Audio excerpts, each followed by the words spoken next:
Welcome back. The recent survey conducted in the plains of Lakes CHILWA and CHIUTA indicate that the imminent threat of the red locusts has been eliminated. The plains were hit by the outbreak of red locusts late last year, and members of the communities around these plains were worried of their multiplication during the rain season. More in this report. Due to its alternating plains and higher climatic temperatures, these Lake CHIUTA plains remain favorable breeding ground of red locust in the whole region of Southern Africa.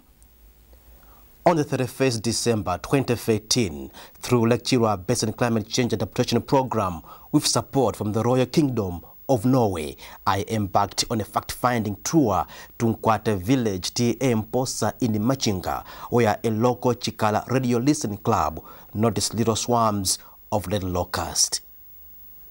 Indeed, their fears were confirmed by what we captured during the visit.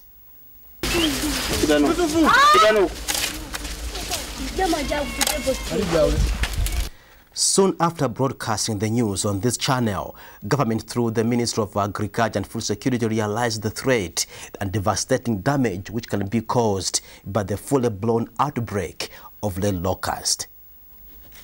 The ministry, in conjunction with the Food and Agriculture Organization, secured funding from UN Humanitarian Fund to carry out red locust survey and control in the Lake CHILWA and CHIUTA plains.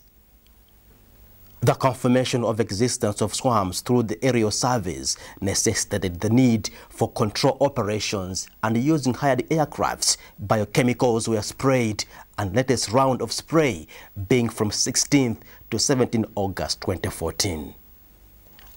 And Dr George Piri, working with FAO Malawi, says through this operation, most of the threat has been eliminated, and adds that the outbreaks of pests are currently on the increase, resulting in compromised food security situations for many vulnerable farmers.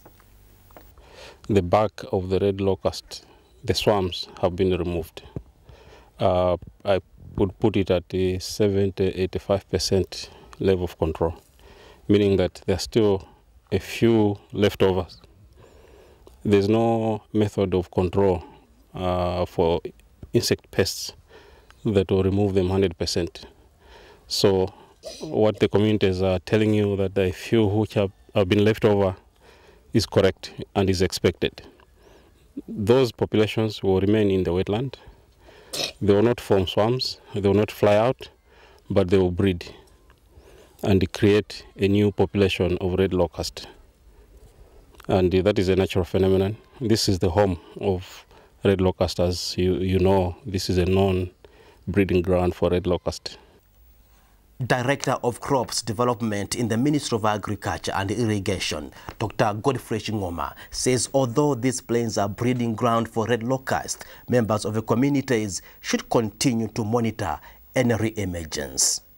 Threat of the locusts migrating to fields of rice, for example, even to sugarcane farms, to irrigated crops of maize and so on, has been reduced. So much so that the situation is under control. But we'll still keep monitoring the locusts, because around February, that's when we get the hoppers, the young stages, emerging from the egg stages. So around February, March, we'll do another survey to see the extent of the population build-up. Program Coordinator for Lake CHILWA Basin Climate Change Adaptation Program, Professor Sosten CHIUTA, says it is pleasing to note that many reputable international organizations, such as Food and Agriculture Organization of the United Nations, are coming to the basin with different interventions.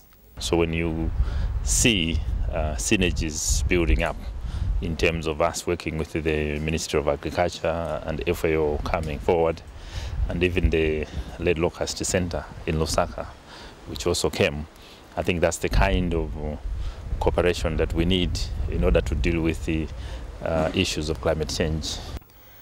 The post-assessment report conducted on 18th of August 2014 shows that there are also substantial concentrations of red locust along the international border of Mozambique, an indication that there may be swarms across the border, hence the need to work together with Mozambique government to further eliminate the threat.